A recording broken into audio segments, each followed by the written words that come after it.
So I just called my mom to tell her, because I just went to the grocery store and I ended up having to pay $50 out of pocket. So I'm telling her like that I have to call the food stamp people and tell them that they're not giving me enough money. So she asked me how much are they giving me. I said $500. And she gonna hang up on me talking about they ain't giving you shit else because you got an infant. I don't care if I have an infant. $500 is not enough. I'm running out of food stamps within 2 weeks of me getting it. $500 is not enough. They have to go up. Here we go again. Another day, another viral clip showing exactly why accountability matters. The more we talk about fairness, the louder the excuses get. But today's video cuts through all of that. We're not sugarcoating anything. Just facts, reality, and a little truth people don't want to hear. Stay sharp, because this one might just hit closer to home than you think. Dear food stamp office people, we ain't got no dependents, but we want some food stamps too. We hungry too.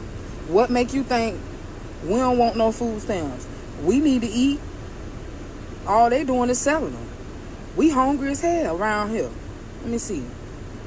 $1,000 for the car note, $1,500 for rent, $82,000 for Tico. Shit. We want some food stamps and some Medicaid and all that shit. Have as many kids that you can afford to take care of. You. In this economy, have as many kids that you can afford to take care of. They are cutting food stamps. They are cutting Medicaid. They are reducing Section 8. Have enough kids that you can take care of. If you need any type of subsidies or government assistance already and you have children, please reconsider having more children. Please just do some research. Look at what's going on in the media. Look at what's going on in the news.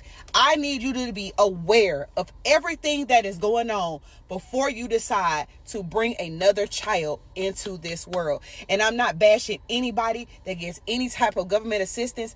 I'm just saying the programs are being cut. People on this app are saying they are getting $60 in food stamps, eliminating food stamps, and now they can't feed their children. Have enough kids that you can afford to take care of. Don't bring no baby in this world relying on the government's help. The government said you on your own, big dog. So let's keep that in mind when we out here hunching. Finally, someone saying what needed to be said. This isn't cruelty, it's common sense. Have as many kids as you can actually feed, house, and raise on your own, not on the taxpayer's dime. For years, people have treated government aid like a parenting plan instead of a safety net. And now that the cuts are coming, reality's setting in. The message is simple. If you can't afford another mouth to feed, without EBT, Medicaid, or Section 8, don't have one. The government isn't supposed to raise your family. That's your job. And when the programs dry up, the same people who ignored every warning will be the first to scream, unfair. Be honest. Do you think this is cruelty or just accountability? Let me know what side you're on in the comments. But anyway, in our next video, we'll see those shameful scenes where even those receiving free assistance from the system have sunk so low that they're stealing from each other. Let's move on to the video. Somebody please explain to me how are they stealing the food stamps without having a card? Like, y'all stealing the stamps? That's like I know they doing bank scams and like trying to do stuff like that, but you stealing the stamps? Like, is it the stores we going to and swiping the card? Like how is this happening? Somebody drop a comment and please tell me how this is happening. Like, follow, share. How are they stealing the stamps? Yesterday during a staff meeting, one of the senior NCOs in my unit shared that active duty members are entitled to unemployment and food stamps during the shutdown, but just know you're gonna have to pay it back. So if you do decide to go through with applying for unemployment while the shutdown is happening and or food stamps, you're gonna have to pay it back. But I think it's a great tool for young airmen, NCOs, even senior NCOs who really needs it, who's going to check the check. So look into it and take advantage. Like, I didn't even know that. I'm like, what?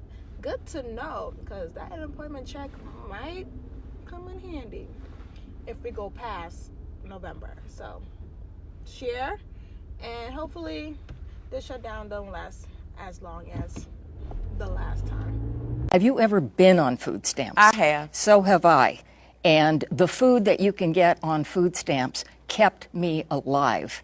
It does, but remember, you can go to a food store and you can't buy anything in the hot deli with food stamps.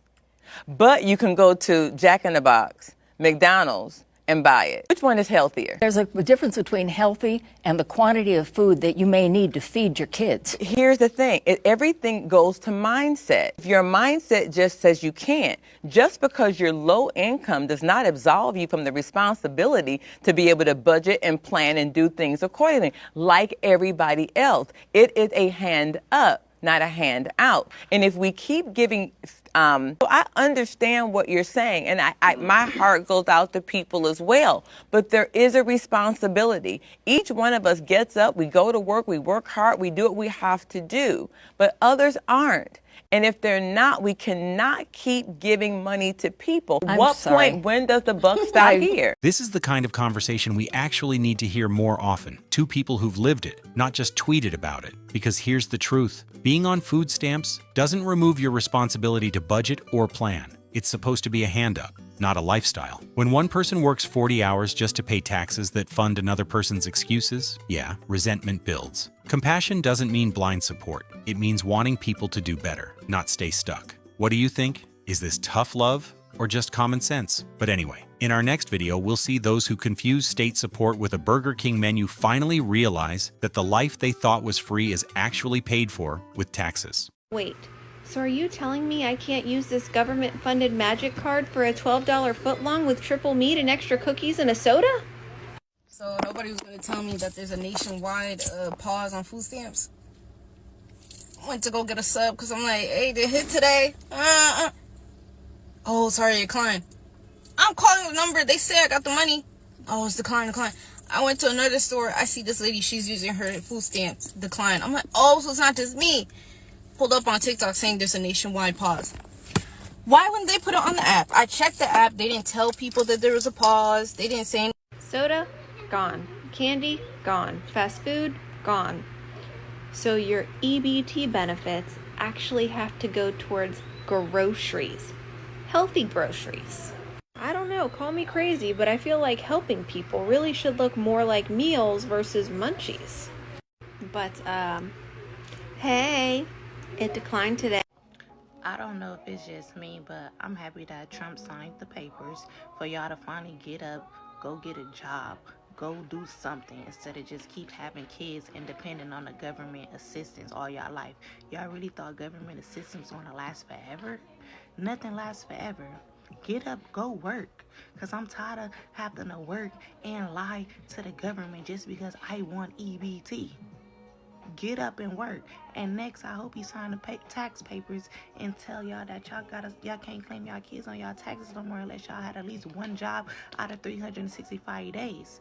He not even asking for y'all to go complete your whole 40 hours. He's saying y'all need at least 32 hours to work. That's only about 2 to 3 days of work. You can't work for 2 to 3 days. Y'all complaining off of that? Y'all mad off of that? Y'all mad that y'all gotta work just 32 little hours? Why people out here really working 40 plus hours and still trying to provide? Day 54 of working for the food stamp office from home. I really need y'all to start listening to hear what's being said and not listen to just respond. Had a woman call me today. I started the call off with my script and she goes, hey, I've received a letter. My food stamps are going from $768 a month to like $3 something. I want to know why. Okay, cool. I can help you with that. Verified the information, pulled up her account, saw that she recently reported a job, and that is why her SNAP benefits are going down. First thing she says is, I don't even make that much. I want to speak to a social worker. Once again, when I answered the call, I let you know that this is a call center. Ma'am, there are no social workers here. So I had to let her know, like, if you want to speak to a social worker, you are more than welcome to contact your local office. Gave her the direct number. She's still going off at the mouth. I let her finish what she got to say, and then I said, well, do you have any further questions about what we have discussed today? Y'all know what this woman took a deep breath and had the nerve to ask me? Do I have the contact info for RFK Jr.? I can't even put you in contact with a social worker. Why would you think I would have contact info for a recently elected official? Because wasn't he just recently appointed Secretary of Health and Human Services?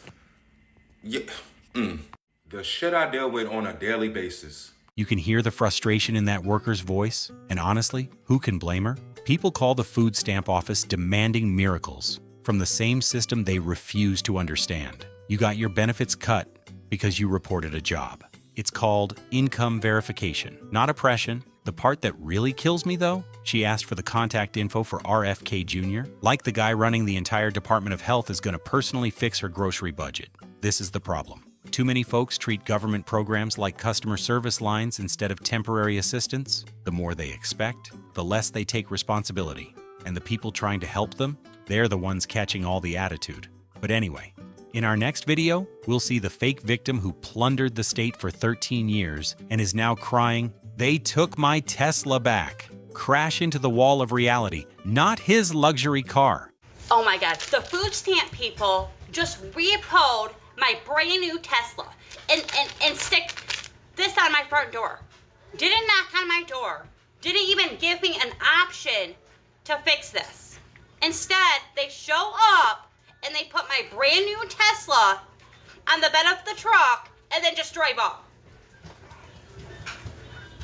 All because I lied on a food stamp application?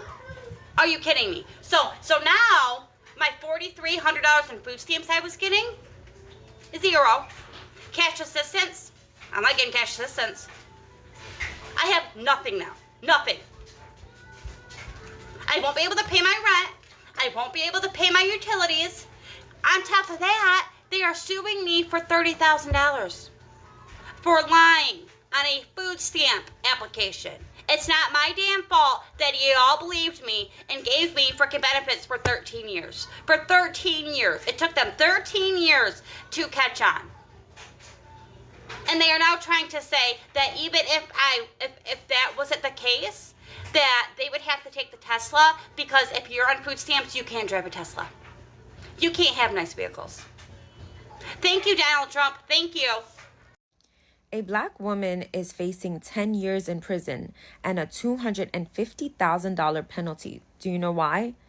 Because she used her food stamps to buy ingredients for a bake sale. I thought this case was so unreal, I had to look it up. Her name is Talia Taniqua, and she was arrested in August of this year.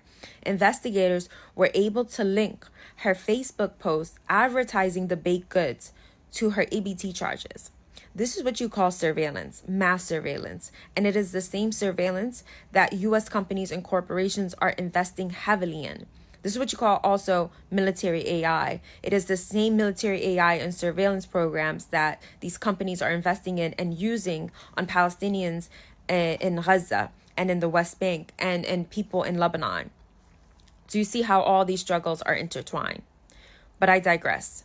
I want to go back to this particular story because this woman is literally trying to pull herself out of the position she is in, and she is being punished. And that is because the system is designed against her. And what's so funny is that yesterday I was watching a video of Gisele Bündchen. She was giving an interview, and she was saying how when she was 19 years old, she was named Model of the Year. And all of a sudden, she was getting flown out on first class. And what she was doing with these first class tickets was that she was trading them in and actually sitting in coach. And then with the rest of the money, she was saving it to buy and own an apartment or a house or something. And I thought about this because both of these women are essentially doing the same thing. They're taking something that was given to them to improve their lives, right? And then they went on to invest it. But the difference here is that one of these women are being punished for it, whereas the other woman is being rewarded for it. Obviously, Gisele Bündchen went on to be a, extremely successful, model, and she's a multimillionaire. Whereas this woman right now is literally being punished for trying to get herself out of poverty. If this doesn't radicalize you, I don't know what can. I really wanted to highlight this case because, every day I come online and there's some fake ass motivational speaker who will be like, you're fat, ugly, and poor because you're not working hard enough. And it's just like, no, the system is actually designed against some people because that is how capitalism thrives. It needs people to be struggling at the bottom. There are so many people who are trying to get themselves out of the situation that they are in, and the system is literally holding them back. And it is so important for us to acknowledge that that is what capitalism does. Let's get something straight. A woman wasn't thrown in jail because she baked cookies. She was caught committing fraud, using taxpayer money meant to feed her kids, not run a side business. You don't get to turn government benefits into a profit scheme and call it oppression. That's not capitalism failing you. That's you scamming the system. The real issue here isn't surveillance, it's accountability. You can't ask for unlimited benefits and then cry injustice when the rules are enforced, because every dollar she invested was a dollar taken from someone who actually needed food, not a bake sale budget. Fraud isn't empowerment, it's theft dressed up as struggle. Should there be harsher penalties for this kind of fraud, or is exposure alone enough? Drop your take below. I want to see where you stand. But anyway, I've saved the craziest video for last, so let's get to the video. So I just called my mom to tell her, because I just went to the grocery store and I ended up having to pay $50 out of pocket. So I'm telling her that I have to call the food stamp people and tell them that they're not giving me enough money. So she asked me how much are they giving me. I said $500. And she gonna hang up on me talking about they ain't giving you shit else because you got an infant. I don't care if I have an infant. $500 is not enough. I'm running out of food stamps within 2 weeks of me getting it. $500 is not enough. They have to go up because the cost of food has went up. The cost of groceries has went up. So sis gonna hang up on me girl, I call you for everything. Don't do that to me like that. They need to give me at least $1,000. She says $500 in food stamps isn't enough. That's more than most working families spend out of pocket, and they have to earn every penny. If you're burning through $500 in groceries in 2 weeks, the problem isn't inflation, it's spending habits. And notice how fast the word "they" comes up. They need to give me more. They need to go up. No, you need to budget. You need to adjust. Every time the government raises benefits, prices rise to match, and the cycle starts again. The system was built to help people survive, not fund poor planning. If $500 in free food still isn't enough, that's not struggle, that's entitlement in full color. Be honest, do you think benefits should increase with inflation, or should recipients learn to adapt like everyone else? At the end of the day, this isn't about greed, it's about gratitude. If you're getting help, use it wisely. If you're working and paying into the system, demand accountability. Because the more we allow waste,